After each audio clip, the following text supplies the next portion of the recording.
وآل محمد اللهم صل على محمد وآل محمد اللهم صل على محمد وآل محمد وعجل فرج وعلى آله وصحبه ومن tabi'ahum bi ihsan ila yaumiddin amma ba'd. Bapak Ibu ma'asyiral muslimin rahimakumullah. Pertama-tama mari kita panjatkan puji dan syukur kita kehadirat Allah Subhanahu wa taala. Karena atas perkenannya lah sehingga kita semuanya bisa bersua pada malam hari ini dalam keadaan sehat walafiat. Kita pertemuannya pada malam hari ini adalah dalam rangka melanjutkan 7. Malam ini kita masuk ayat 71 sampai 80 kalau tidak salah. Iya, Ustaz. 71 sampai 80. Gimana sekalian? Kita siapa ini Bu Dokter yang hadir? Belum ada, Ustaz. Belum ada ya? Belum ada, Ustaz. Bapak sekalian, karena belum ada Ustadz kita yang hadir, mari kita masuk ke screen untuk sama-sama membaca, menyimak tadarus ayat-ayat surat As-Saffat 71 sampai 80.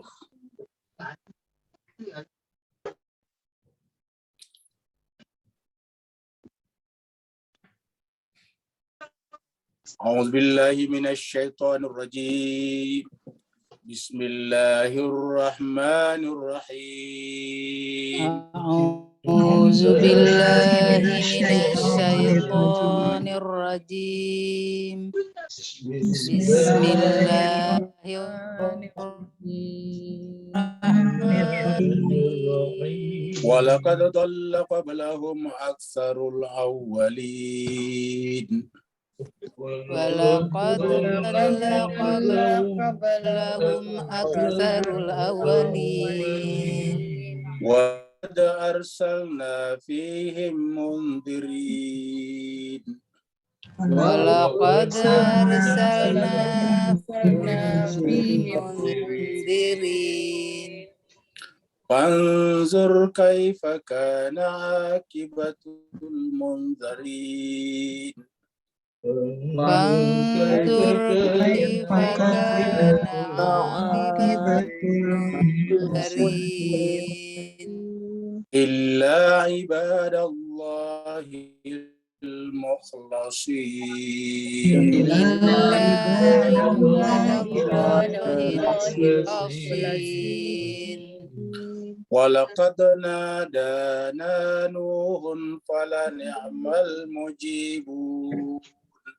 Walaqad nadana Nuhun falani'mal mujibun. Wa najjaynahu wa ahlahu minal karbil azim. Wa najjaynahu wa ahlahu minal karbil azim. Wa ja'alna dzurriyyatahu humul baqin.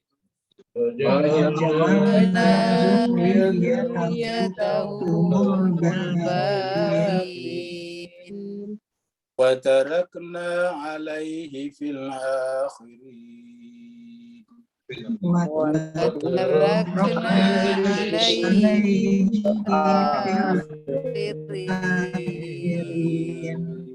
Salamun ala Nuhin fil alamin.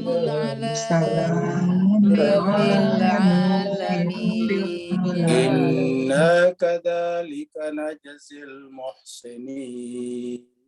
Inna kadzalika najzil muhsinin. Sadaqallahul aliyyul azim. Sadaqallahul aliyyul azim. Allahumma salli wa sallim wa barik ala Rasulillah wa alihi al-athhar. ala ala rasulillah Rasulillah wa wa alihil alihil athhar. athhar. Allahumma salli ala Allahumma salli Muhammad ala wa ali Muhammad Muhammad. wa ali Muhammad. Allahumma salli ala Allahumma Muhammad wa salli ala ali Muhammad Muhammad wa wa ali ali Muhammad. Muhammad. Terima kasih banyak Bapak Ibu sekalian telah ikut melantunkan ayat-ayat suci yang datang dari Allah Subhanahu wa taala.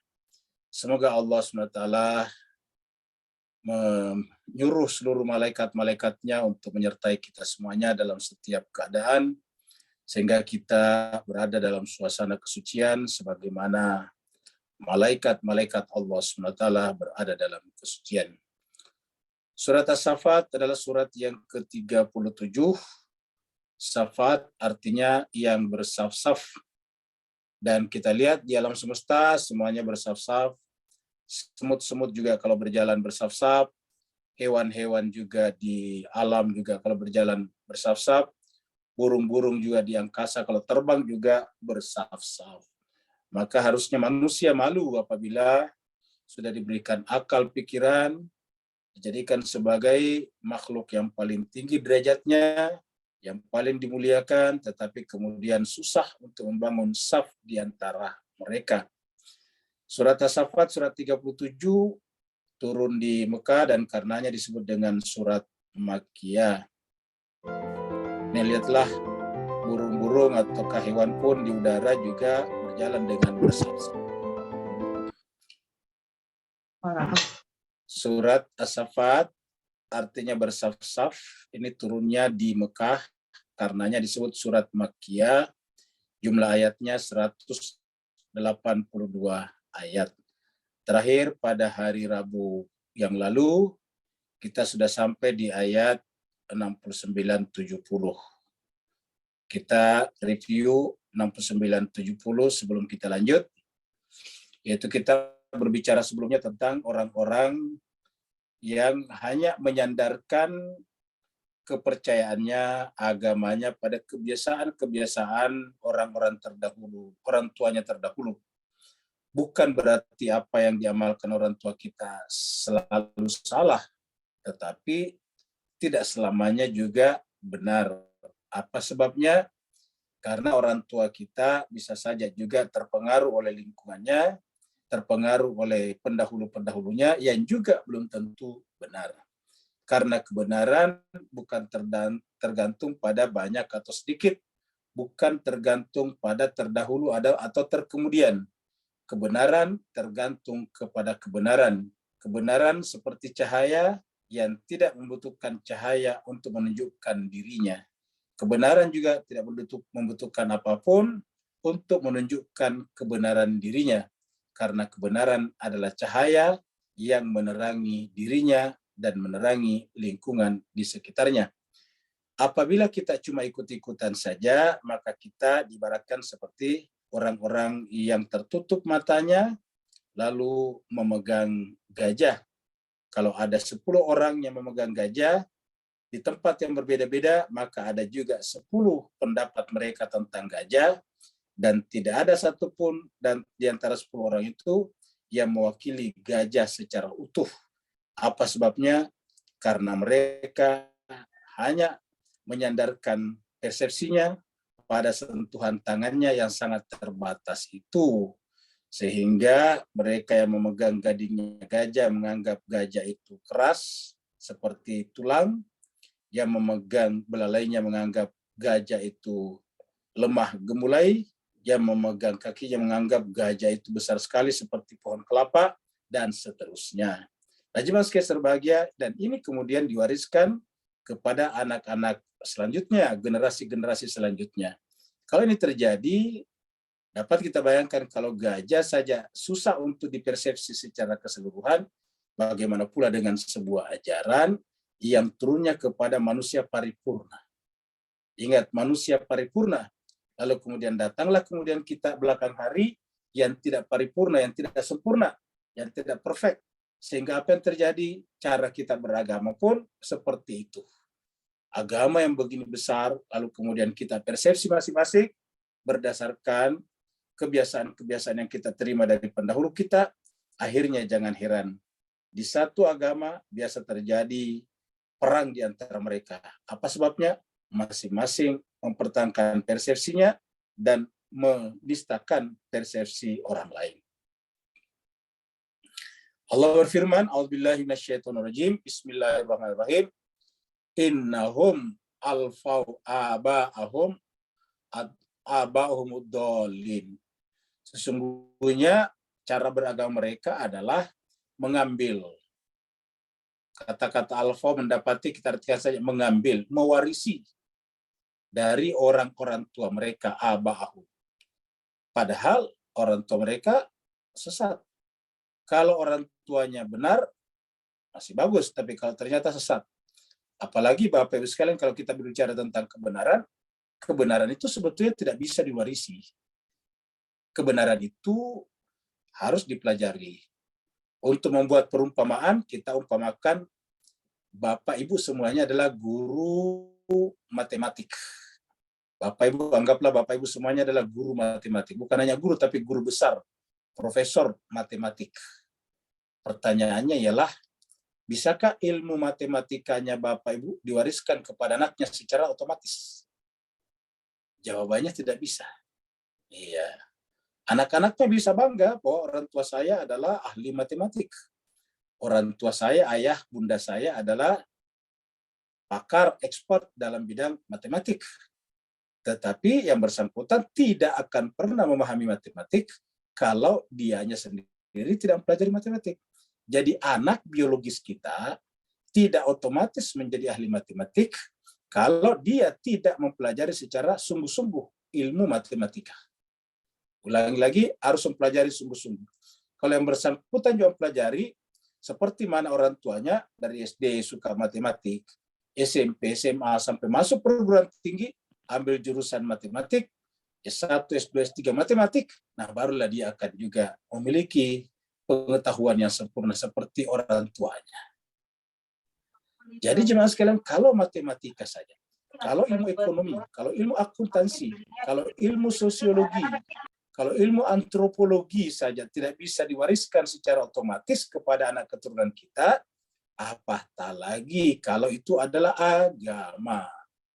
Jadi agama juga tidak bisa diwarisi secara otomatis. Ilmunya maksud saya harus dipelajari masing-masing. Begitulah dengan kebenaran. Jadi kalau kebenaran itu tidak bisa diwarisi oleh anak cucu kita, kita juga tidak bisa mewariskan otomatis kepada mereka, kecuali kalau mereka sendiri juga bersungguh-sungguh mempelajarinya. Itulah sebabnya Allah menjelaskan di sini bahwa kalau orang tua mereka sesat, lalu kemudian mereka mewarisi orang tua mereka, sama dengan mewarisi kesesatan. Fahum ala asarihim yuhra'un. Lalu kemudian mereka semuanya ala asarihim, terhadap peninggalan-peninggalan orang tua mereka. Asar itu jejak-jejak mereka, yuhra'un, bersegera mengambilnya. Mewarisinya secara emosional. Harusnya kan diwarisi secara rasional. Kata-kata yuhra'un kita artikan secara emosional, bukan secara rasional.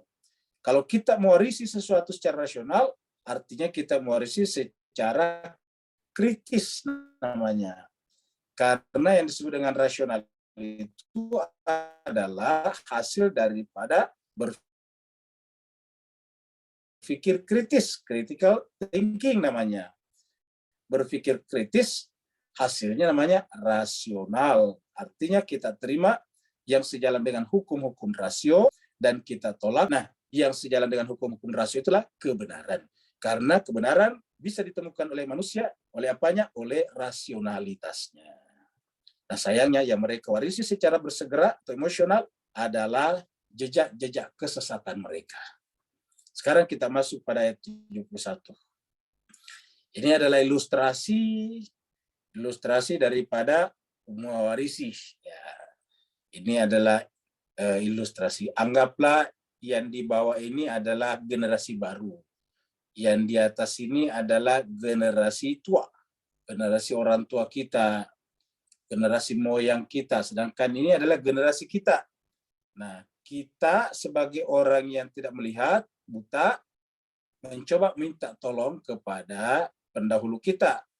Caranya bagaimana? Kita gendong, kita dukung. Namanya orang tua kan kita muliakan, kita angkat. Ternyata juga apa? Ternyata juga buta juga, tunanetra juga. Sehingga walaupun kita bopong, walaupun kita angkut, walaupun kita angkat, ya tetap ya tidak bisa membantu kita. Yang cocok adalah apabila ini adalah orang tunanetra, ini adalah orang lumpuh tapi melihat, baru cocok. Kalau yang di bawah ini adalah tunanetra tapi bagus tubuhnya, tubuhnya sempurna, kaki dan tangannya bagus, sedangkan yang di atas matanya tertutup, matanya melihat tetapi tidak bisa berjalan dengan baik. Itu baru cocok. Tapi kalau yang di atas, yang digendong juga adalah ternyata tidak melihat juga, ya apa yang terjadi kira-kira? Orang tidak melihat, minta dipandu oleh orang yang tidak melihat juga. Nah, jadi jemaah sekalian, inilah perumpamaan generasi baru, generasi muda yang memanggul generasi lamanya, padahal generasi lamanya juga disebut tadi dalam Al-Quran dengan dolin juga, tersesat juga. Sehingga nanti semuanya tersesat. Walaqad dalla qablahu. Ternyata sebelum mereka juga sesat. Jadi walaqad sungguh dalla telah tersesat qablahum, generasi sebelum mereka. Qablahum. Dan bukan hanya sedikit, tapi aksar, kebanyakan. Nih. Jadi tidak sedikit, tapi aksar, banyak daripada orang-orang terdahulu mereka, al-awwalin. Jadi ini pernyataan dari Allah Subhanahu wa taala. Walaqad dalla qablahum aktsarul awwalin. Sungguh telah tersesat banyakan daripada generasi tua sebelum mereka. Generasi terdahulu sebelum mereka. Jadi kenapa Allah menjelaskan ini kepada kita? Karena Al-Quran adalah guidance. Al-Quran adalah petunjuk. Al-Quran adalah pandu. Al-Quran adalah cahaya. Supaya dengan ini kita melihat bahwa kalau begitu, dalam mewarisi sesuatu yang sifatnya ajaran dari orang tua kita, harus bersikap kritis. Bukan menolak secara membabi buta, tapi juga tidak menerima secara membabi buta. Tidak menerima begitu saja, tetapi tidak menolak begitu saja. Orang yang tidak menerima dan menolak begitu saja, berarti orang itu mempekerjakan akal pikirannya. Karena kalau tidak, ternyata walaqad dhalla qablahum aktsarul awwalin. Ternyata generasi-generasi terdahulu kita, kebanyakan mereka adalah juga tersesat. Nah, kalau kemudian kita mewarisi mereka, warisi. Di mana kita letak kebenaran pernyataan agama ini? Apa ayat ini? Untuk membuktikan kebenaran ayat ini, lihatlah suatu wilayah yang mayoritas berkepercayaan tertentu. Suatu masyarakat yang mayoritas berkepercayaan tertentu, maka anak-anak keturunannya akan meneruskan kepercayaan tersebut. Di sebuah negara yang mayoritas besarnya adalah ateis, tidak bertuhan, maka anak-anak keturunannya juga tidak bertuhan, ateis juga. Di negara yang mayoritas beragama Katolik misalnya, maka generasi sesudahnya juga mengikuti pendahulunya, yaitu mayoritas Katolik. Kalau di negara itu mayoritas adalah Protestan, maka generasi penerusnya juga adalah Protestan. Kalau di sebuah negara yang mayoritas mutlak adalah agama Shinto misalnya, seperti di Jepang, maka kita lihat anak-anak keturunannya juga beragama Shinto. Kalau kita lihat di negara yang beragama Konfutsu misalnya, seperti di Tibet misalnya, ataukah di Cina misalnya, maka kita, atau katakanlah misalnya Hong Kong misalnya, maka kita akan menyaksikan kebanyakan mereka juga beragama Konfutsu. Begitulah agama Buddha seperti itu juga. Animisme seperti itu juga. Bahkan dalam Islam juga seperti itu juga. Di sebuah wilayah yang mayoritasnya adalah bermazhab Syafi'i, maka anak keturunannya di tempat itu juga adalah bermazhab Syafi'i. Kalau di sebuah masyarakat mayoritasnya adalah bermazhab Hambali, Ahmad bin Hambal, maka kemudian anak keturunannya juga bermazhab Hambali. Kalau di sebuah masyarakat mayoritas mutlak bermazhab Hanafi, maka kemudian anak keturunan juga Hanafi. Maliki, Maliki juga. Ja'fari, Ja'fari juga. Coba kita lihat jemaah sekalian berbahagia. Apakah sesat? Bukan, kita tidak bicara sesat. Kita cuma berbicara bahwa kebanyakan orang-orang terdahulu itu kalau kita ikuti, maka kemudian kita sama. Kalau mereka tersesat, kita ikut tersesat. Kalau mereka benar, belum tentu kita ikut benar. Kenapa? Karena kebenaran tidak bisa diwarisi. Kalau kesesatan, walaupun tidak bisa diwarisi, tapi hakikatnya sama dan diwarisi. Kenapa? Begitu kita mengikuti kebiasaan mereka, ya tersesat namanya. Iya. Kebenaran adalah ajaran. Ajaran adalah kebenaran. Maka jemaah sekalian berbahagia, kalau kita mengikuti aksarul awalin, kebanyakan daripada orang terdahulu kita, Allah mengatakan walaqad, dimulai dengan kata laqad, sungguh benar-benar, ya jelas-jelas, ya generasi terdahulu sebelum mereka, kebanyakannya mereka tersesat. Maka kalau kita mengikuti begitu saja, takutnya kita tersesat. Bapak Ibu sekalian, sering sekali kalau kita mendengarkan ada orang meninggal dunia, atau ada orang yang kita tanya ke siapanya meninggal dunia, biasanya kita sampaikan semoga yang bersangkutan husnul khotimah, diampuni dosa dan kesalahannya, dimaafkan khilaf dan alpanya, dilapangkan kuburannya, ditinggikan derajatnya. Tapi jemaah sekalian ingat, itu pernyataan kita, bukan pernyataan Tuhan. Ya, ulangi lagi, itu pernyataan kita, menunjukkan keinginan kita. Tetapi keinginan tidak cukup. Keinginan tidak secara otomatis mengantarkan orang kepada tujuan. Karena selain keinginan, yang mengantarkan orang kepada tujuan apa? Yaitu cara yang benar. Jalan yang benar. Kita punya keinginan, tapi jalannya salah, ya salah. Bapak Ibu yang sangat berbahagia, cobalah bayangkan betapa lucunya ya. Kalau ada orang di antara kita yang masuk di fakultas teknik, kita semua dengar, Bapak anak-anak muda itu belajar di fakultas teknik. Tapi kemudian dia kecelakaan meninggal dunia. Kita mengatakan semoga menjadi dokter yang baik. Nah, bisa gak kira-kira fakultas teknik baru menjadi dokter yang baik? Ya tidak bisa. Atau tidak meninggal dunia, tapi kita katakan doakan ponakan-ponakan kami yang sedang belajar di fakultas teknik. Lalu kita katakan semoga menjadi dokter yang baik. Semoga menjadi ekonom yang baik. Semoga menjadi sastrawan yang baik. Ya tentu tidak bisa. Jadi jemaah sekalian berbahagia, pernahkah kita menghayati pernyataan kita? Bahwa pernyataan kita itu harus diverifikasi dengan keinginan Allah.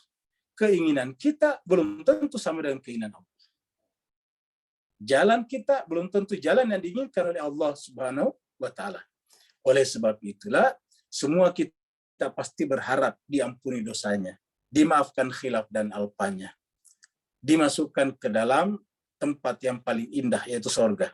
Tetapi jemaah sekalian, pernyataan-pernyataan itu menjadi hampa belaka saja, menjadi tan makna, nir arti, apabila tidak sejalan dengan kehendak-kehendak Allah. Karena di dalam Al-Fatihah kita mendeklarasikan, kita sendiri yang mempersaksikan bahwa Allah lah yang berkuasa mutlak nanti di sana. Maliki yaumiddin. Dialah Allah yang berkuasa mutlak nanti di sana. Karena Maliki yaumiddin, Allah yang berkuasa mutlak di sana. Allah pemilik tunggal. Allah adalah pemilik, Allah adalah raja di sana. Maka jemaah sekalian, yang menentukan boleh tidaknya diampuni seseorang adalah Allah Subhanahu wa Ta'ala. Dari mana kita tahu? Kitab sucinya. Maka jemaah sekalian, kitab suci itu sebetulnya adalah alat untuk memverifikasi, alat untuk menguji apakah keinginan kita, harapan-harapan kita, cita-cita kita sejalan dengan keinginan, harapan-harapan, dan tujuan Allah menciptakan kita. Dan tidak bisa kita bersifat, nantilah kita lihat. Tidak bisa kita mengatakan Tuhan Maha Pemaaf. Ya, memang Tuhan Maha Pemaaf, tapi juga Tuhan Maha Adil. Harus kita pahami. Tuhan Maha Pengasih, iya, tetapi Tuhan juga Maha Adil. Artinya, kasih sayang Tuhan tidak bersifat semena-mena. Kasih sayang Tuhan tidak bersifat subjektif, tapi kasih sayang Tuhan bersifat objektif, rasional. Nah, jemaah sekalian berbahagia, maka untuk memastikan bahwa kita benar-benar terampuni atau tidak, masuk surga atau tidak, husnul khotimah atau tidak, ya kita harus cocokkan dengan Al-Quran. Bapak, Ibu, terutama Ibu, beli saja 1 gram emas. 1 gram. Harganya 1 gram emas cuma beberapa ratus ribu rupiah. Saya kira tidak ada ibu-ibu yang mau langsung membeli emasnya begitu saja. Hanya karena penjualnya mengatakan, ini Bu, 1 gram emas. Pasti ibu-ibu minta ditimbang dan ibu mau melihat sendiri. Ternyata benar 1 gram. Itu cuma emas. Bagaimana dengan keyakinan kita? Bagaimana caranya kita memastikan bahwa keyakinan kita sama dengan emas? Sudah 1 gram, 24 karat misalnya. Ya, harus ditimbang juga. Apalah timbangannya? Kitab suci. Mizannya adalah kitab suci. Dan mizan itu yang memberikan Allah Subhanahu wa Ta'ala. Nah, jadi ya, kan kita hanya berapa harapan saja. Khotimah. Semoga dosa-dosanya diampuni. Semoga itu perlu memverifikasinya dengan semoga yang objektif, semoga yang rasional. Ya, yaitu yang datang dari pemilik hari pengadilan, pemilik tunggal, pemilik otoritas, pemilik hak prerogatif mutlak di hari kiamat nantinya. Nah, jemaah sekalian, bagaimana kalau ternyata kita di akhirat baru tahu walaqad dalla qablahum aktsarul awwalin. Gigit jarilah kita seperti yang biasa kita sampaikan di sini. Itulah sebabnya jemaah sekalian berbahagia. Allah SWT mengutus Nabi, ini ilustrasi Nabi. Datang kepada masyarakat. Masyarakat begitu cintanya Allah sampai di masyarakat pegunungan, masyarakat padang pasir, juga Nabi utus kepada mereka. Nabi Muhammad kita diutus kepada Mekah. Mekah kiri kanan adalah gunung-gunung berbatu cadas. Kendaraan mereka, alat transportasi mereka adalah onta. Allah tidak melihat zamannya, Allah tidak melihat juga alat yang digunakannya, Allah melihat jiwa-jiwa, hati-hati. Karena hakikat kemuliaan manusia terletak pada hatinya, terletak pada jiwanya. Maka dimanapun manusia itu berada, berhak mendapatkan petunjuk dari Allah SWT. Maka Allah mengutus kepada mereka agar apa? Agar mereka bisa memutus hubungan ketersesatan antara dirinya dengan para pendahulunya. Dengan apa?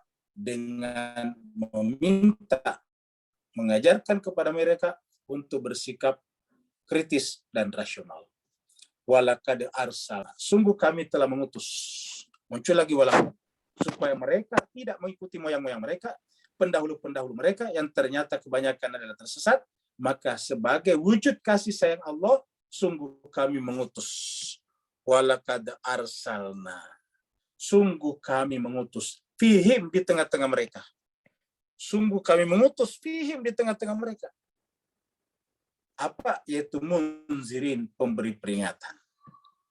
Mengingatkan, menasihati mereka agar mau bersikap kritis, agar tidak percaya kepada mayoritas saja, tidak percaya kepada usia yang lebih tua saja, tetapi kebenaran itu adalah kebenaran yang tidak bergantung kepada usia, tidak tergantung kepada zaman, tidak tergantung kepada senior junior, tidak tergantung kepada majority minoritas, tetapi tergantung pada kebenaran, karena kebenaran tadi adalah seperti cahaya.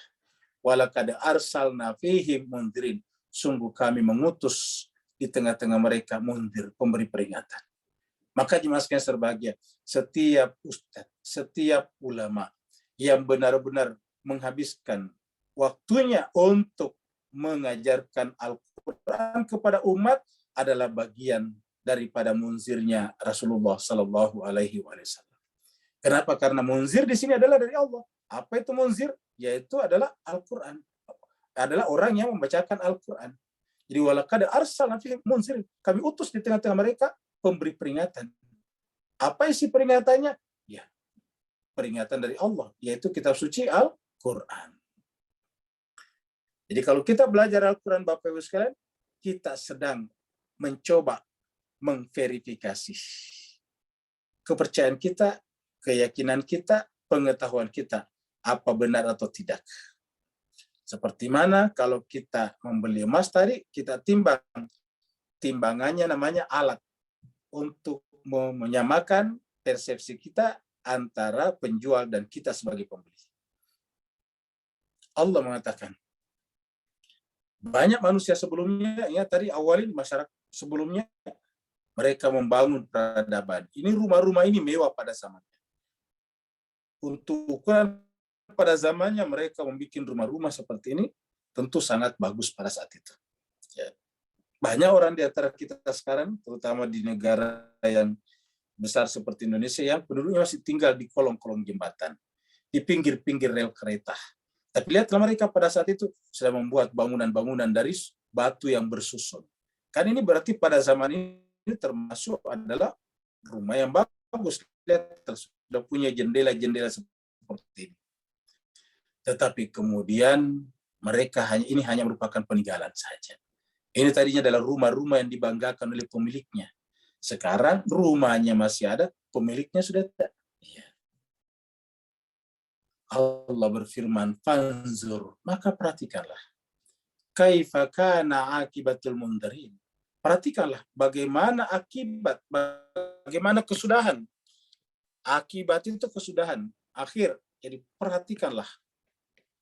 Kaifa, bagaimana akibat kesudahan. Al-mundarin, pemberi peringatan. Yaitu orang yang diberi peringatan, bukan pemberi peringatan. Kalau pemberi peringatan, munzirin.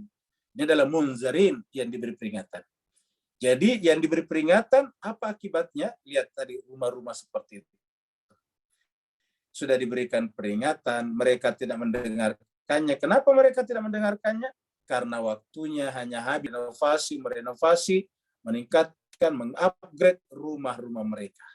Tapi ternyata setelah rumah di-upgrade, dan di-upgrade, setelah rumah diperbaiki, setelah rumah direnovasi, demi renovasi terus-menerus, tapi ternyata yang bersangkutannya meninggal dunia, rumahnya masih ada. Ya. Terus bagaimana terjadi setelah meninggal dunia? Ya rumahnya tidak bermanfaat lagi bagi mereka. Maka Allah mengatakan, fanzur, perhatikanlah. Kaifa kana akibatul mundarin. Bagaimana akibat orang-orang yang diberi peringatan, tetapi tetap membatu hatinya, tertutup telinganya, terkunci pikirannya. Illa ibadallahil mukhlasin. Jadi ini pernyataan bukan hanya dari Allah langsung, tetapi juga dari iblis. Ingat, iblis beberapa kali dikutip dalam Al-Quran menggunakan kata-kata ini, bahwa iblis mengatakan, saya akan menggoda seluruh anak cucu Adam. Sehingga mereka semuanya mayoritas tidak ikut pada jalan yang benar. Hanya satu jenis manusia yang saya tidak bisa goda, kata iblis, yaitu illa ibadaka minhumul mukhlasin. Itu kalau di tempat lain. Illa ibadaka minhumul mukhlasin. Kecuali hambamu Tuhan yang masuk kategori mukhlasin. Mukhlasin. Jadi illa kecuali ibadallahil al-mukhlasin. Yang bukan lagi mukhlis, tapi mukhlas. Bapak sekalian, Rasulullah mengajarkan kita doa. Dengan doa, kira-kira bunyinya begini, Allahumma inna nas'aluka ma sa'alaka bihi ibaduka salihun wa na'udzubika mimma sta'aza minhu ibadukal mukhlasin. Allahumma ya Allah, as'aluka. Saya meminta bihi, dengan sesuatu, sa'alaka bihi ibaduka salihun, yang diminta oleh hamba-hambamu yang saleh. Wa na'awa'u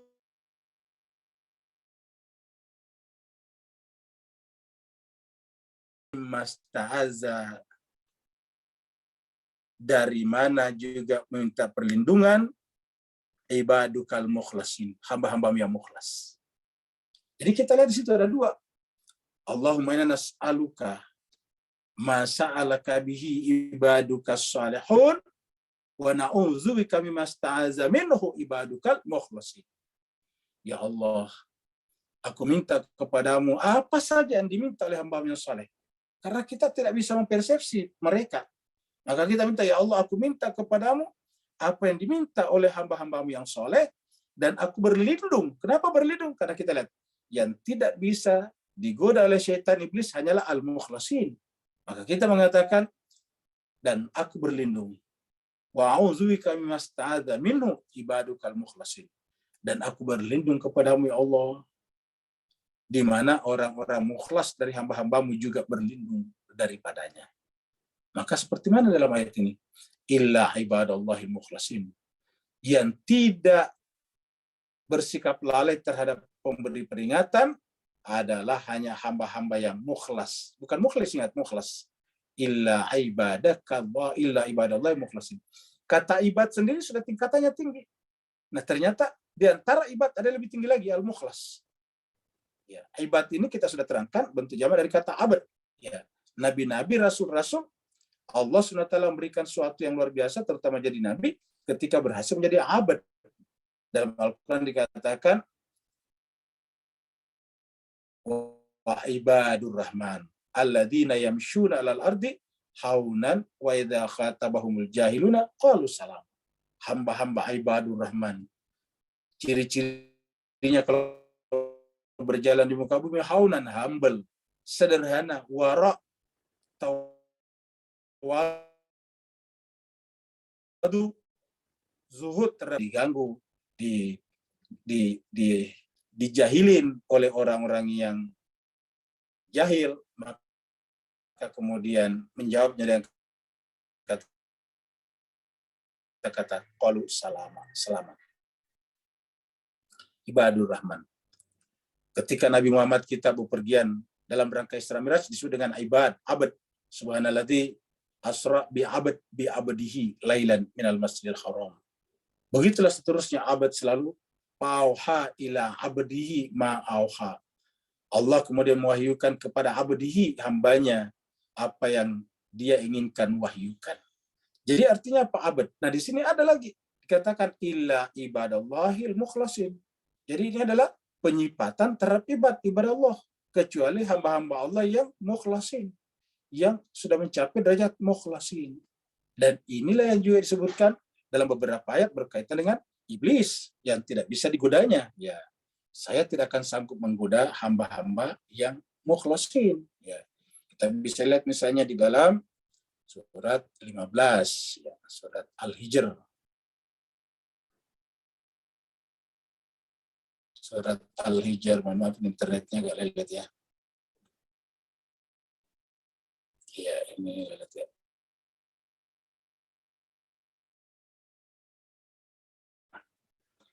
Jadi surat 15 ayatnya 40. Ya.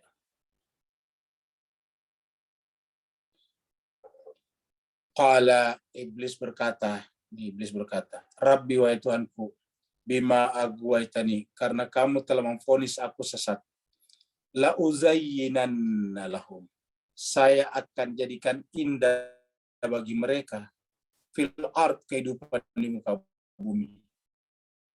Saya jadikan indah kehidupan di muka bumi sehingga tidak mau mereka berpisah dengannya, sehingga dengan begitu melalui kecintaannya kepada kehidupan di muka bumi, wala ughwiyannahum, aku akan sesatkan mereka ajmain semuanya. Ughwiyannahum, aku akan sesatkan mereka ajmain semuanya. Ingat kata-kata iblis, semuanya, tetapi ada ilahnya di sini. Ilah, ya, kata-kata semuanya artinya iblis benar-benar mendatangi semuanya, tetapi yang adakah minhumul mukhlasin, kecuali ibadakah hamba-hambamu di antara mereka yang masuk kategori mukhlasin. Illa ibadaka minhumul mukhlasin, kecuali hamba-hamba kamu minhum yang masuk kategori al-mukhlasin, sama mukhlasin, ya, kecuali hamba-hamba Allah tadi yang mukhlasin ini. Ibadallahil mukhlasin. Kalau tadi illa ibadaka minhumul mukhlasin, kecuali hamba-hambamu Tuhan yang mukhlasin. Maka jemaah sekalian serbahagia, adalah kewajiban kita semuanya menggunakan potensi akal dan nalar kita untuk mencari mukhlasin ini. Karena ini pengakuan iblis yang tidak bisa aku goda cuma mereka. Ini Iblis yang mendeklarasikan dalam Al-Quran. Maka kita cari orang mukhlas ini. Ya. Karena diakui oleh iblis. Dan ini juga diakui dalam ayat ini. Allah mengatakan fanzur, perhatikanlah. Kaifa kana akibarin la ibadallahil mukhlasin. Kecuali hamba-hamba Allah yang mukhlas. Kemudian juga sekian berbahagia, Allah mencontohkan Nabi Nuh.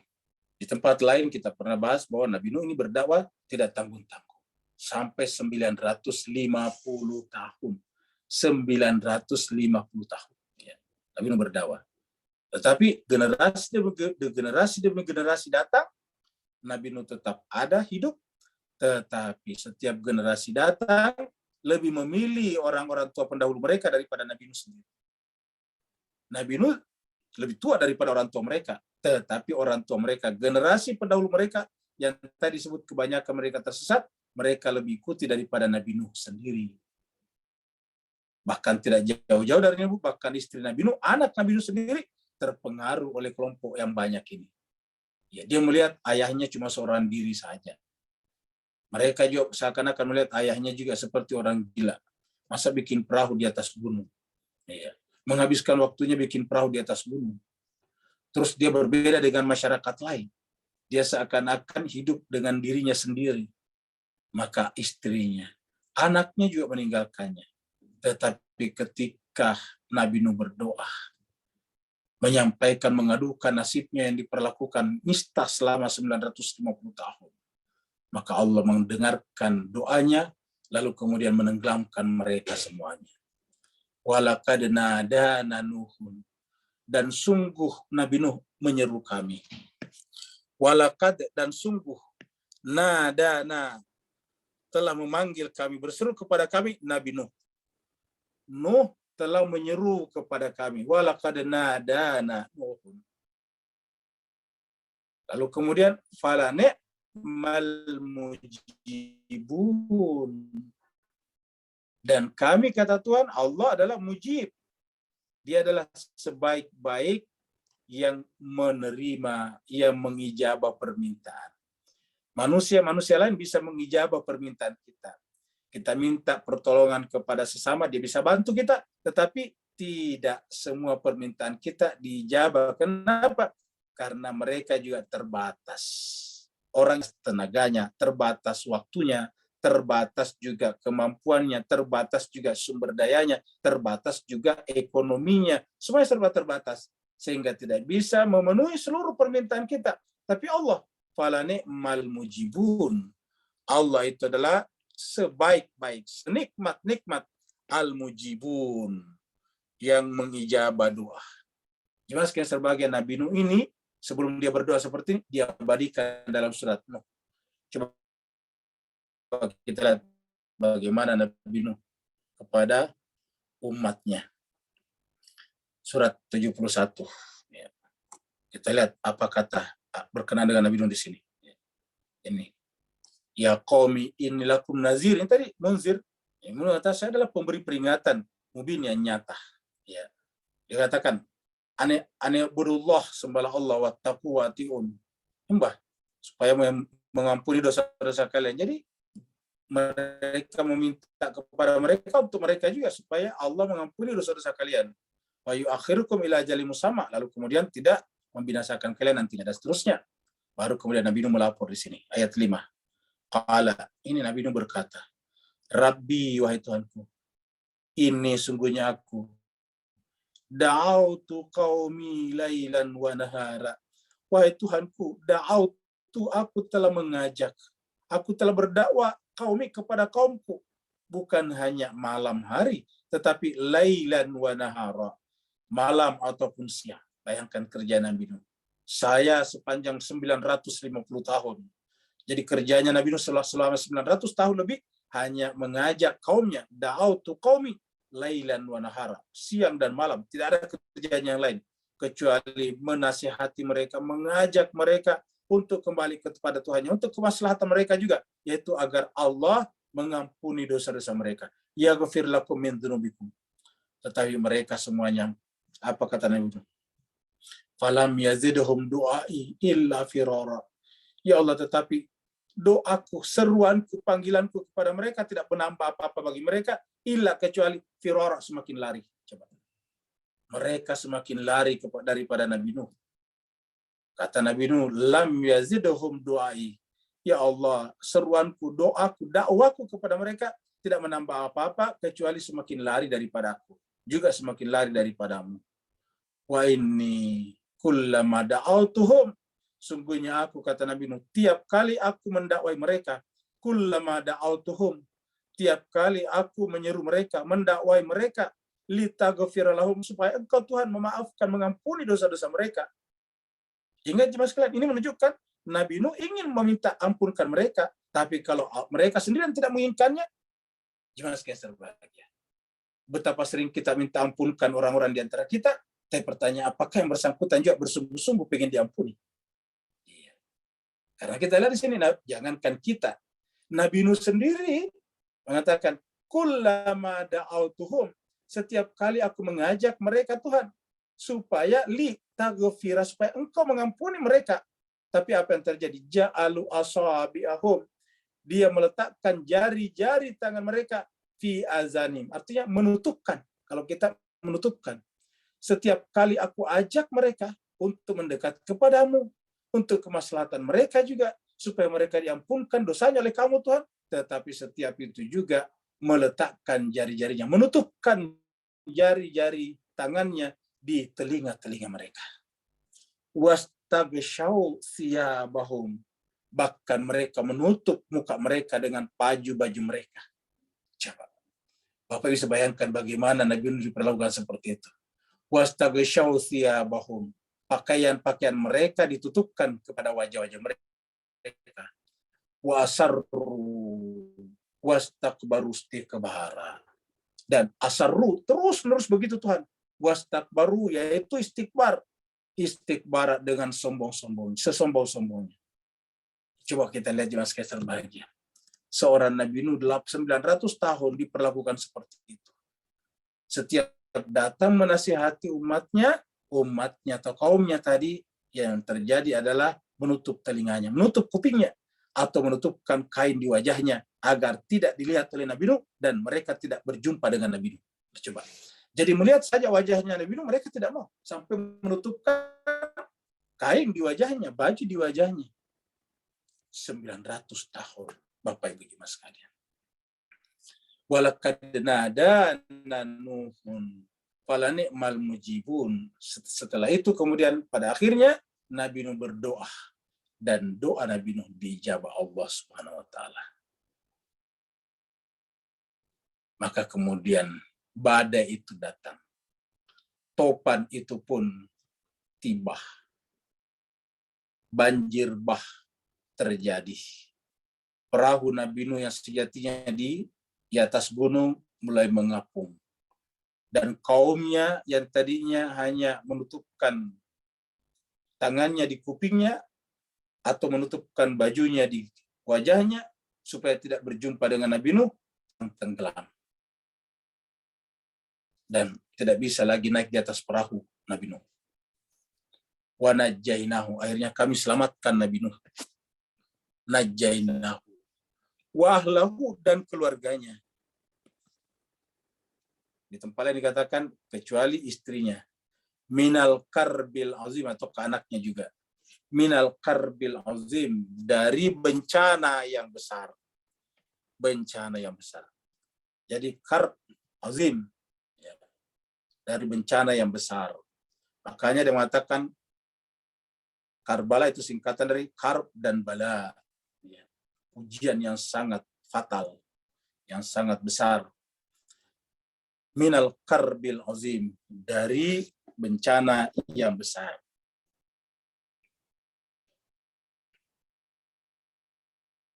Ini adalah itu tadi Nabi Nuh. Lalu kemudian setelah surut banjir, perahu Nabi Nuh mendarat di suatu tempat, ada yang mengatakan di antara Irak dan Turki dan sebagainya. Lalu kemudian turunlah orang-orang yang bersama dengan Nabi Nuh. Kemudian mereka berkembang biak lagi, menjadi banyak lagi, lalu kemudian mereka bikin peradaban lagi. Lahirlah peradaban Sumeria yang pusatnya di Babilonia. Ini adalah Babilonia. Ini diperkirakan kurang lebih beginilah peradaban Babilonia pada zamannya Raja Namrud yang sezaman dengan Nabi Ibrahim atau yang sekaligus membakar Nabi Ibrahim.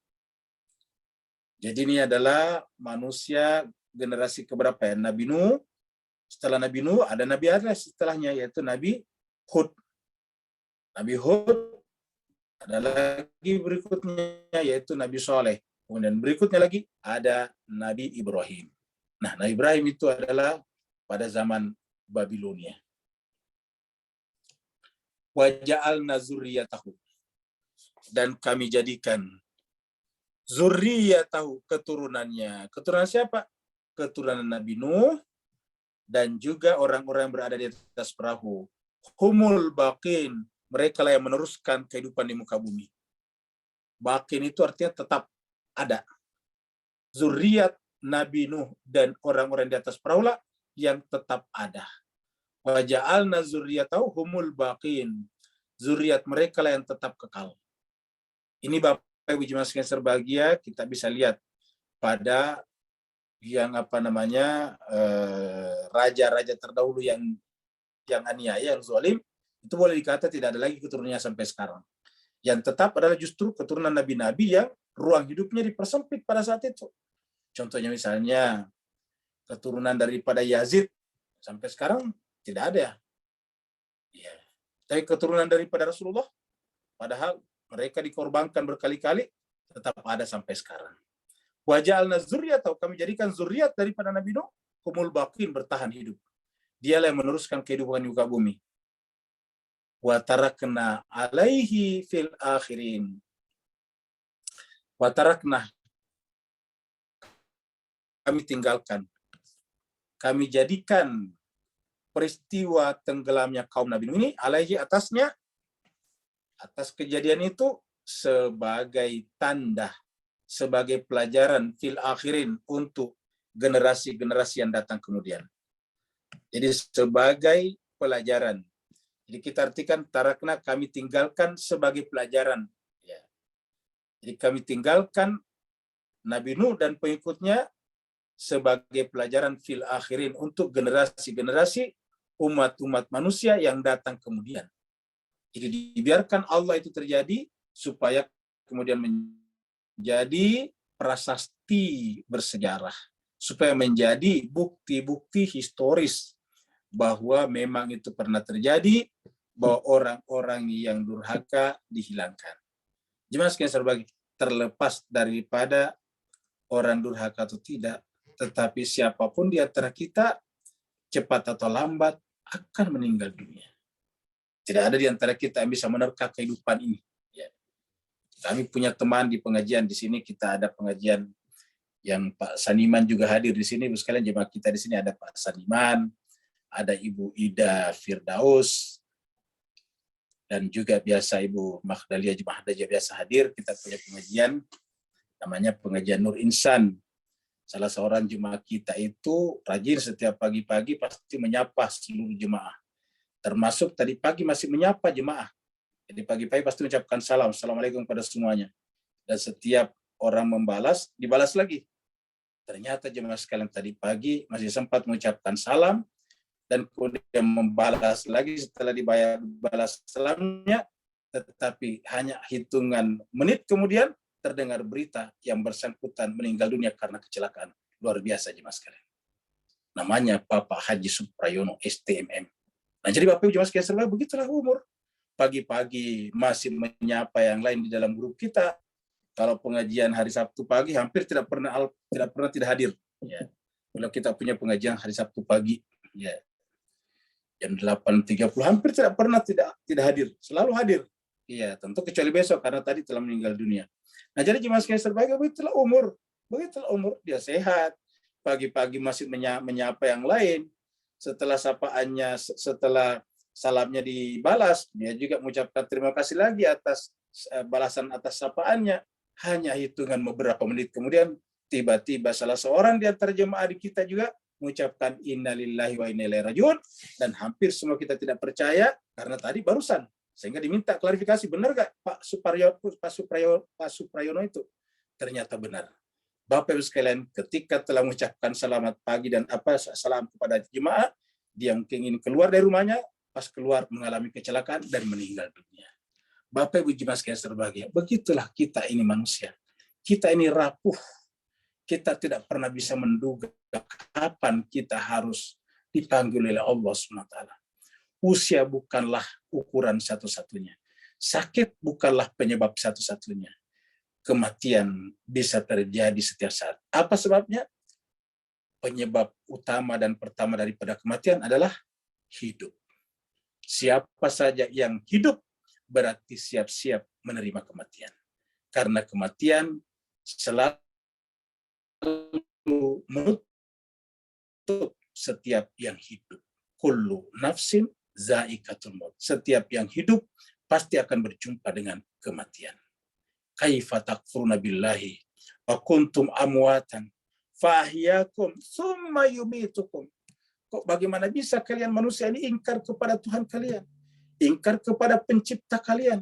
Padahal dialah yang mengadakan kalian, menciptakan kalian, membuat kalian ada dari tidak ada, membuat kalian tiba-tiba hadir di sini padahal tadinya tidak bisa disebut apa-apa. Kok bisa ingkar kepadanya? Lalu kemudian dia memberikan kehidupan kepada kalian karena dia maha hidup. Tapi ingat kata Tuhan, summa yumitukum. Setelah itu ingat, kalian akan mematikan kalian lagi. Siapa kumnya? Saya, Bapak, Ibu, dan kita semuanya. Summa yumitukum. Setelah itu, summa ilaihi turja'un. Kemudian nanti setelah kita dihidupkan kembali, summa yumitukum, summa yuhyikum, summa ilaihi turja'un. Setelah kita mati, dihidupkan kembali, setelah itu kembali kepada Allah SWT, surga ataupun neraka. Kekal dalam kebahagiaan atau kekal dalam penderitaan. Inilah paling tidak ilustrasi daripada Nabi Nuh. Ya. Salamun ala Nuhin.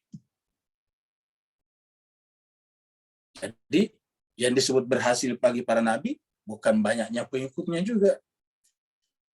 Bukan adanya mendengarkan seruan dakwanya. Lihatlah tadi Nabi Nuh turun di kaum yang begitu besar, yang selamat sangat sedikit kalau kita lihat. Karena di atas perahu itu bukan hanya orang, bukan hanya manusia. Di atas perahu itu juga ada hewan-hewan, ada tumbuh-tumbuhan. Jadi perahu yang besar itu diisi oleh manusia dan hewan. Secara otomatis manusia yang selamat di sana hanya sedikit. Tetapi walaupun sedikit, bahkan sangat sedikit dengan jumlah berhasil. Karena Nabi berhasil tidaknya, ukurannya bukan banyak, sedikitnya mengikutinya. Tetapi disampaikan tidaknya risalah itu. Siapa saja yang menyampaikan risalah Allah, maka berhak mendapatkan salamun ala Nuhin fil alamin. Mendapatkan salam sebagaimana Allah menyampaikan salam kepada Nabi Nuh. Salamun ala Nuhin fil alamin. Salam atas Nabi Nuh di mana? Tidak tentang fil alamin. Jadi Nabi Nuh dianggap sebagai berhasil dalam menjalankan misinya walaupun hanya sedikit yang berselamat bersamanya. Apa sebabnya? Dia sudah menyampaikan dengan sabar.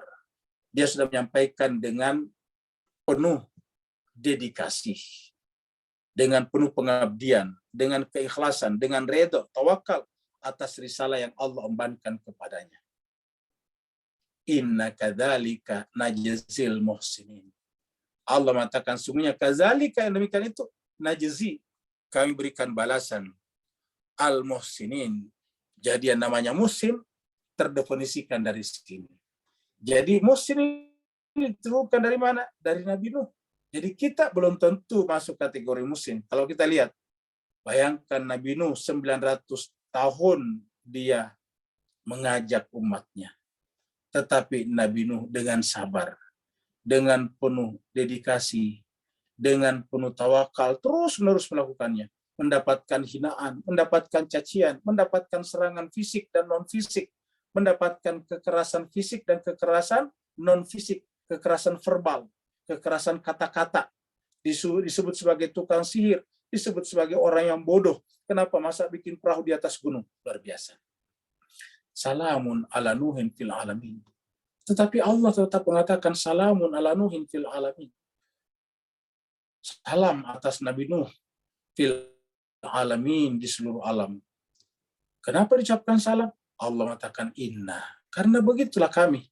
Begitulah kami memberikan imbalan kepada siapa? Najzil muhsinin. Inilah contoh orang yang muhsin, yaitu Nabi Nuh. Jadi yang disebut dengan muhsin yang sebagai bukan hanya sekedar berbuat baik. Bukan hanya sekedar berbuat baik. Kalau sekedar berbuat baik, mereka yang tenggelam, banyak di antara mereka yang baik juga. Kalau mereka tidak baik, bagaimana mereka bisa mempunyai keluarga? Mereka punya keluarga, mereka bertanggung jawab terhadap keluarganya. Mereka punya tatanan sosial, mereka membangun masyarakatnya, mereka bikin sistem sosial, mereka membuat aturan, order, tatanan. Tentu mereka baik, tetapi mereka tidak disebut muhsin karena kebaikan mereka tidak inline, tidak segaris, tidak sejalan dengan kebaikan yang Allah inginkan. Sedangkan Nabi Nuh, walaupun sedikit mengikutinya, diucapkan salam atasnya, karena dialah jelmaan daripada ihsan itu sendiri. Maka yang dikatakan, inna kadzalika najzil muhsinin. Nah, Bapak Ibu yang sangat berbahagia, mudah-mudahan dengan ayatnya seperti ini, mengingatkan kita. Kenapa Allah menceritakan berkali-kali nabi-nabi seperti Nabi Nuh, Nabi Musa, Nabi Ibrahim? Karena namanya peringatan. Kita naik pesawat 10 kali dalam satu hari, berarti 20 kali kita mendapatkan peringatan. Karena begitu kita naik, dikasih peringatan oleh pramugarinya. Mau turun, dikasih peringatan lagi. Pakai seat belt-nya, pakai ininya, coba. Kenapa? Karena berisiko. Apa risikonya? Pesawat mengalami kecelakaan, kita fatal. Jemaah sekalian berbahagia. Betapa banyak orang menghindari, takut kepada kecelakaan pesawat. Tapi sangat sedikit manusia yang takut dari kecelakaan neraka. Betapa banyak orang yang dalam hal safety dalam kehidupan dunia ini, sampai muncul kata-kata safety first. Tapi berkenaan dengan akhirat, jarang mengatakan safety first. Safety first itu hanya diberlakukan pada pekerja-pekerja bangunan tinggi. Safety first hanya digunakan pada pekerja-pekerja kilang minyak. Safety first hanya diperlakukan pada orang-orang yang sedang terbang di udara. Tetapi jemaah sekalian berbahagia, jarang kita mendengarkan berkaitan dengan akhirat, safety first.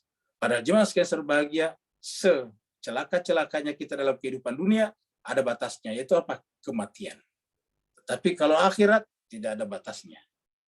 Kalau kita durhak, kalau kita celaka di sana, celaka selamanya.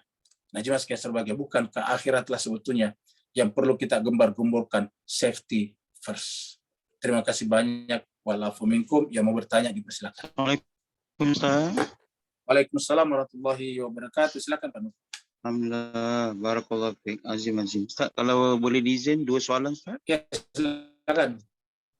Satu soalan zahir, satu soalan batin. Yang zahir, wa ja'alna zurriyatahu humul bakin. Apakah itu berarti di muka bumi bahawa ini adalah umat yang semuanya terhapus, kemudian diteruskan oleh mereka-mereka yang terselamat dalam kapal Nabi Nuh AS. Dan yang batinnya, walaqad dhalla qablahum aktsaruhum awalin. Apakah itu berarti bahawa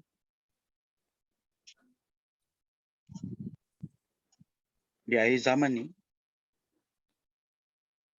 walaupun banyak atau ramai yang ajari Al-Quran tu, tapi ternyata kita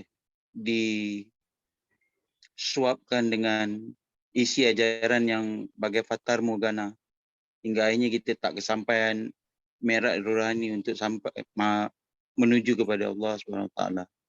Barakallahu fiik. Afwan Ustaz.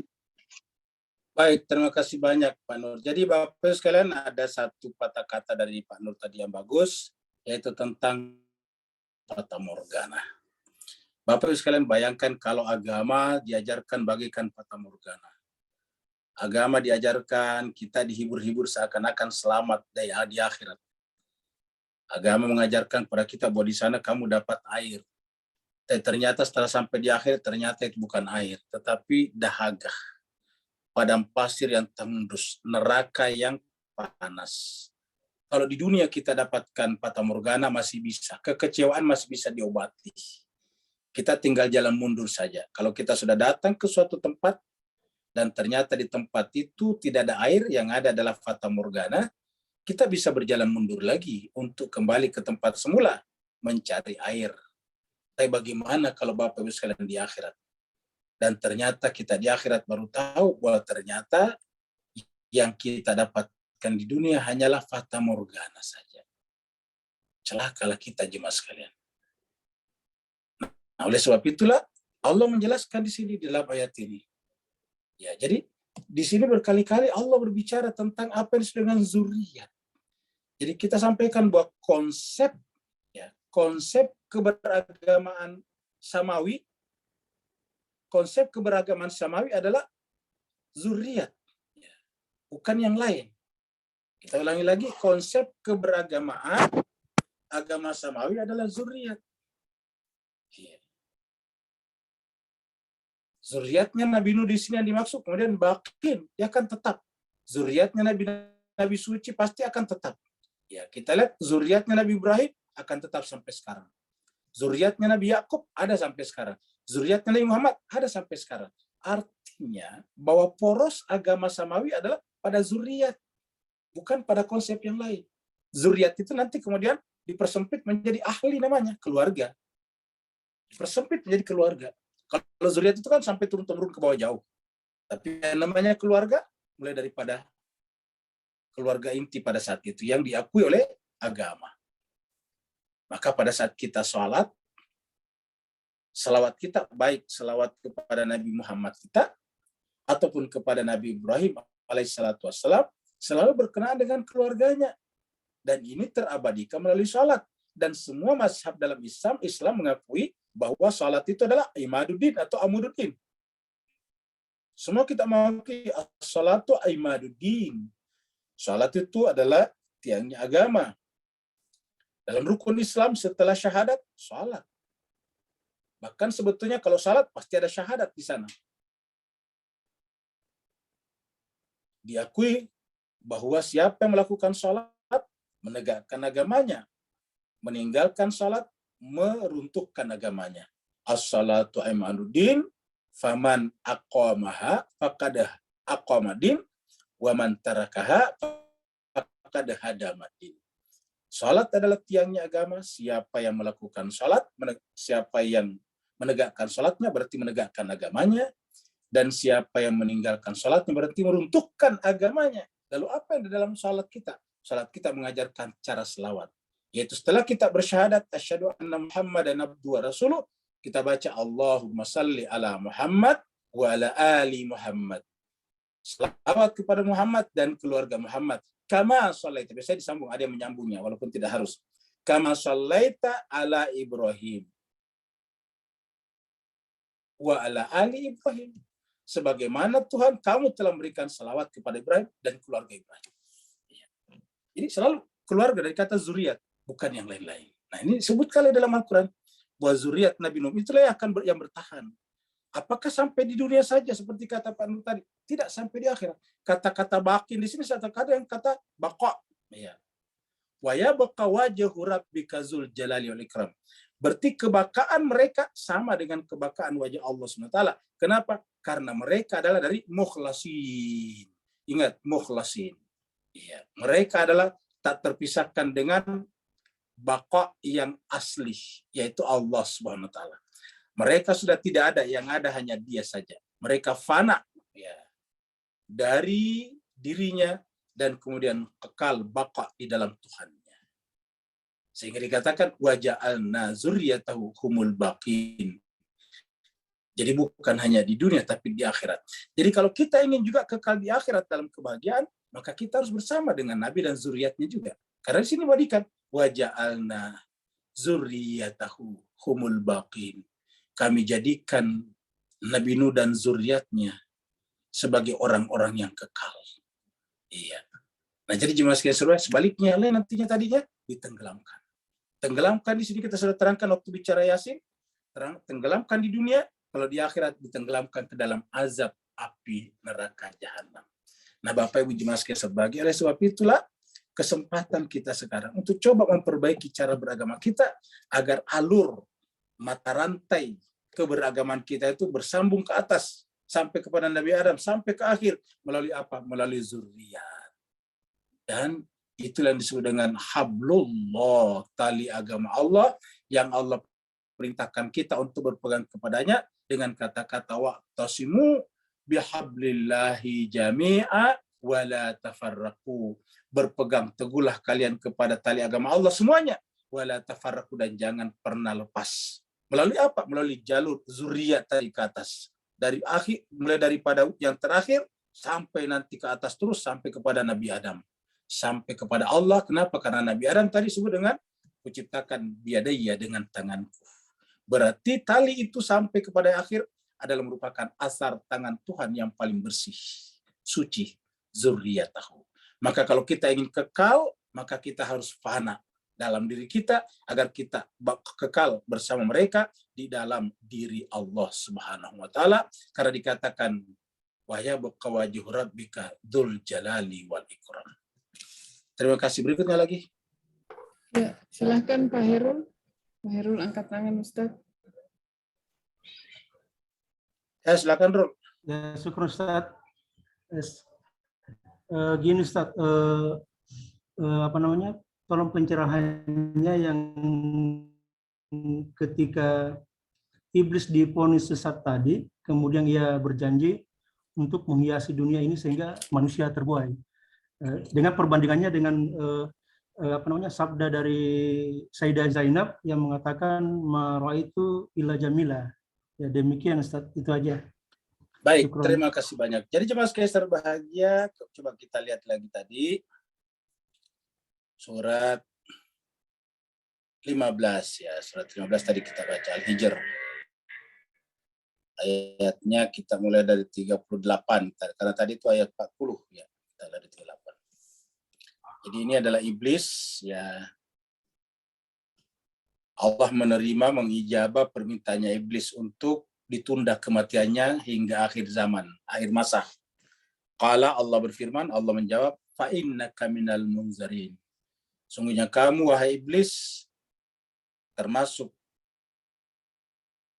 makhluk yang ditunda kematiannya, yang diberi tangguh, al-munzarin ila yaumil waqtil ma'lum. Jadi ingat, perhatikan baik-baik, iblis itu termasuk al-munzarin, yang diberi tangguh atau yang dinanti. Bisa juga menanti.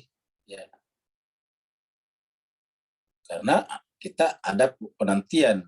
Ya, al-muntazar. Kalau ada muntazar, orang ditunggu. Berarti kita adalah muntazir, yang menunggu. Ya. Kita adalah menunggu.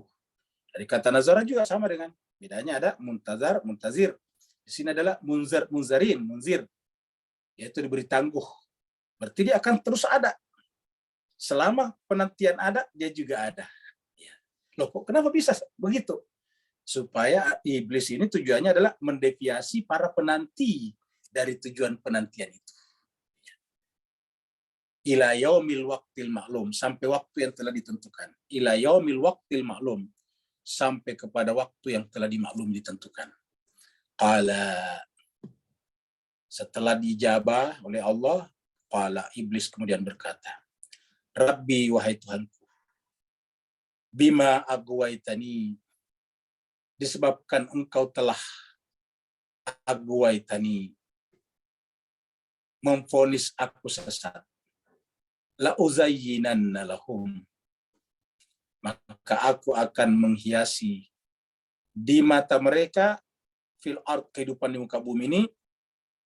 Kata-kata zayyin itu adalah dari kata indah. La uzayyinanna, saya akan jadikan indah.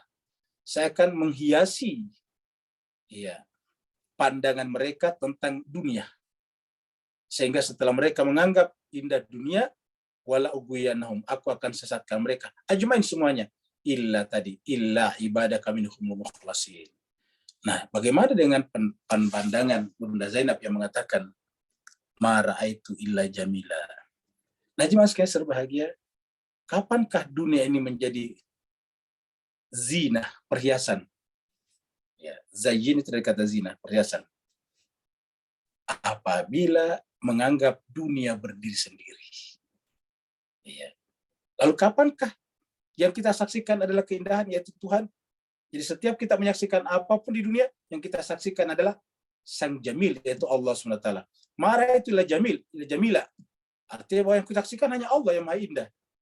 Apa sebabnya? Karena setiap entitas, setiap entity, setiap item yang kita saksikan,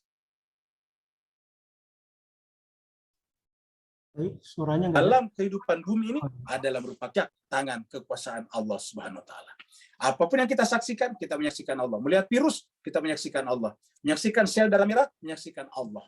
Menyaksikan rambut, menyaksikan Allah. Menyaksikan burung terbang di darat, menyaksikan Allah. Menyaksikan semut, menyaksikan Allah. Apapun yang kita saksikan, setiap butir nasi yang kita makan, kita menyaksikan Allah. Sehingga kita tak pernah berpisah dengan Allah. Inilah tauhid sejati, Bapak Ibu Jemaah sekalian. Dan harusnya kita antarkan umat ke sana, manusia ke sana.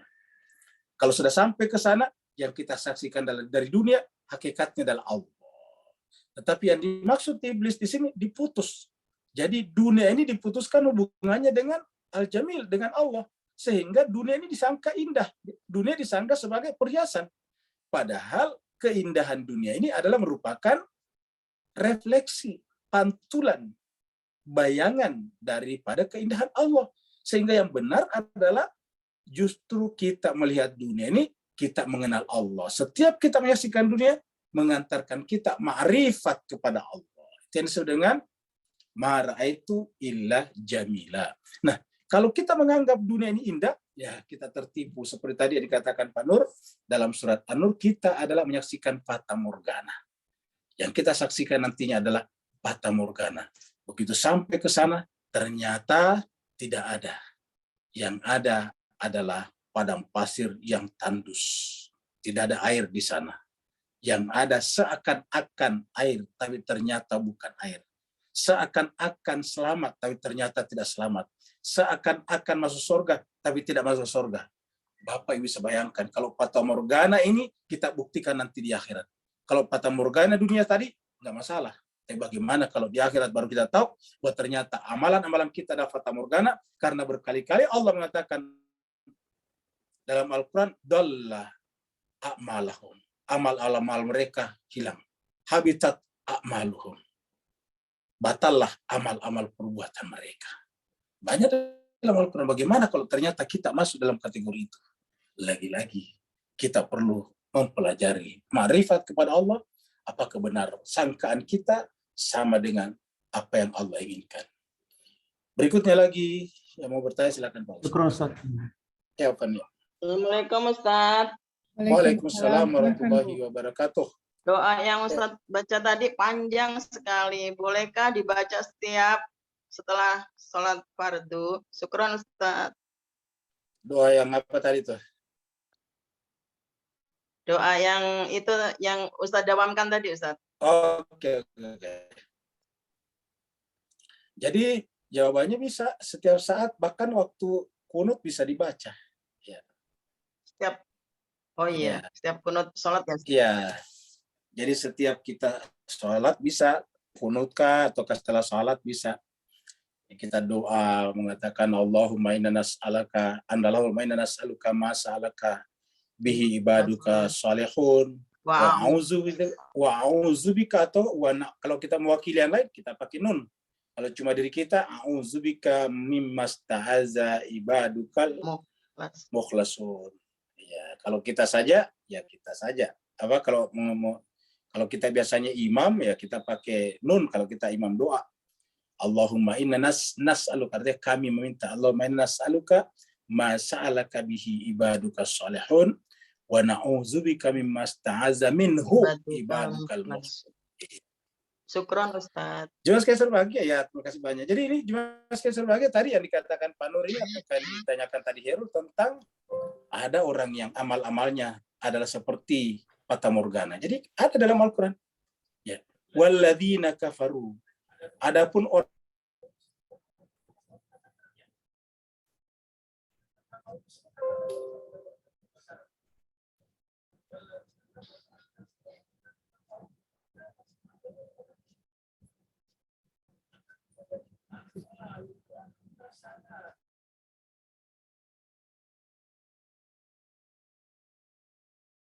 seperti sarabin fata morgana.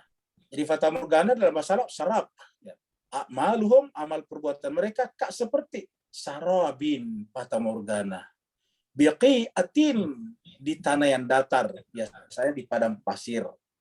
Yahsabuhu, mereka menyangka dam'an, itu adalah ma'an, air yang menghilangkan dahaga.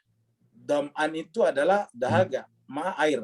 Menyangka itu adalah air yang menghilangkan dahaga. Tapi apa yang terjadi? Hatta iza ja'ahu, ketika dia sampai di sana, hatta iza jauh, ketika sampai di tempat itu, sampai ke sana maksudnya ke tempat fata morgana atau bisa juga akhirat, lam yajidahu, ternyata tidak menemukan syai' apapun juga. Coba. Lam yajidahu syai'a, tidak menemukan apapun juga. Wa wajadallaha indahu fawaffahu hisabahu. Lalu kemudian dia menemukan Allah SWT di sisinya, fawaffahu hisabahu, memberikan kepadanya sesuai dengan perhitungan yang objektif, perhitungan yang adil, dan Allah sangat cepat perhitungannya. Jadi ini ada dalam Al-Quran, Pak Bos sekalian. Jangan sampai kita menjadikan amal perbuatan kita ini sarap. Bayangkan Pak Bos sekalian, ibu sudah tahajud setiap malam, puasa Senin Kemis, ya salat duha setiap pagi, salat isyraq syuruk pada setiap matahari pas naik, ya rajin baca Quran. Tapi ternyata sampai di sisi Allah, ternyata yang disaksikan adalah sarab fata morgana. Ada lagi berikutnya? Satu pertanyaan lagi. Di kolom chat tidak ada, Ustadz. Izin saya mau bertanya, Ustadz. Silakan. Muntazar sama muntazir, ini mungkin lebih ke bahasa Arab, izin Ustadz. Kalau muntazar, maka yang orang yang ditunggu. Karena fathah itu berarti maksudnya dia objek, dia yang ditunggu. Muntazir, orang yang menunggu. Mohon penjelasannya Ustadz. Kemudian yang kedua antara muhlas sama muflis. Sementara muhlas juga tingkatannya lebih tinggi dari muhlis. Apakah mohon penjelasannya Ustadz, saya kurang paham. Baik, terima kasih banyak. Jadi dalam bahasa Arab, setiap kata kerja ada namanya bentuk pelakunya. Kata kerja nanti ada kerja aktif, maklum, dan ada kata kerja pasif, majhul. Sama dengan bahasa Inggris juga, kata kerja aktif, ada kata kerja pasif. Kalau pasif biasa bahasa Inggris kan dikasih ed, studied misalnya. Satu kali di dalam bentuk ketiga dari kata si menjadi sin, dilihat kamu gitu. Nah, di dalam bahasa Arab ini ada kata kerja aktif dan ada kata kerja pasif. Nah, karena ada kata kerja, maka ada pelaku kata kerja. Pelaku kata kerja namanya isim fa'il. Ya. Sedangkan bentuk pasif dalam bahasa Arab namanya maf'ul, maka namanya isim maf'ul gitu. Terus saya seperti tadi muntazir yang menunggu, kan begitu, menunggu berarti kita aktif menunggu. Sedangkan muntazar yang ditunggu, nah itu fa'il yang ditunggu, objek yang ditunggu. Jadi muntazar itu adalah isim maf'ul yang ditunggu, muntazar. Sedangkan yang menunggu namanya muntazir. Nah, begitulah. Jadi begitulah juga dengan yang lain-lain. Timbangan atau wazan-wazannya seperti itu, seperti mukhlas dan mukhlis juga. Kalau mukhlis kita masih beraktivitas, bergerak, belum sampai ke puncak. Jadi kita masih bergerak. Kalau sampai di puncak, sudah tidak ada lagi selisih antara dirinya dan Allah, sudah menyatu, sudah istilah yang tadi, sudah fana dalam dirinya dan baqa dalam Allah, maka kemudian menjadilah dia mukhlas, terikhlaskan. Ya. Jadi dia sudah terkena sifat ikhlas dari Allah. Jadi Allah menerima keikhlasannya. Orang yang diterima keikhlasannya karena sudah sempurna namanya mukhlas. Sedangkan kita yang baru berusaha terus-menerus untuk memotong ego subjektif kita, ego ke sifat kikir kita, ya baru namanya mukhlis. Mukhlis terus-menerus kita belajar, kita memperkecil ego kita memperkecil syuhha kita. Wa mayyuka syuhha nafsi Siapa yang terpelihara dari pelit dirinya, ego dirinya. Jadi kita coba menghilangkan sedikit ego kita, subjektivitas kita, supaya mencapai derajat objektivitas sejati. Nah, maka bergerak seperti itu namanya mukhlis. Ketika sampai puncaknya mukhlas. Ya, sama misalnya dengan juga kata-kata misalnya didekatkan, ya muqarrab dan muqarrib. Ya, seperti itu. Jadi ada yang muqarrab dan ada yang muqarrib. Kita ini baru berusaha mendekat kepada Allah. Tapi mereka sudah sampai pada muqarrabun atau al-muqarrab, yaitu orang yang sudah didekatkan. Kira-kira begitu, dokter. Terima kasih, Ada Ustaz. lagi? Ya, sama-sama. Silahkan Bapak Ibu, bagi yang mau bertanya.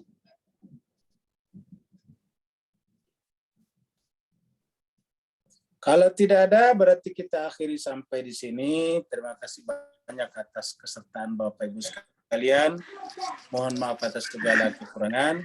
Semoga kita semuanya senantiasa diberikan rahmat, hidayah dari Allah SWT. Amin, ya Allah. Yang saat istiqamah di jalannya, sampai nanti pada saatnya Allah mengutus malaikat yang disebut dengan malaikat al-maut untuk kembali kepadanya. Karena kita pasti akan. Terima kasih banyak atas perhatian Bapak Ibu sekalian. Semoga Bapak Ibu sekalian senantiasa dilapangkan waktu dan tenaganya selama kita saat ini. Walafu minkum. Wassalamualaikum warahmatullahi taala wabarakatuh. Waalaikumsalam warahmatullahi wabarakatuh.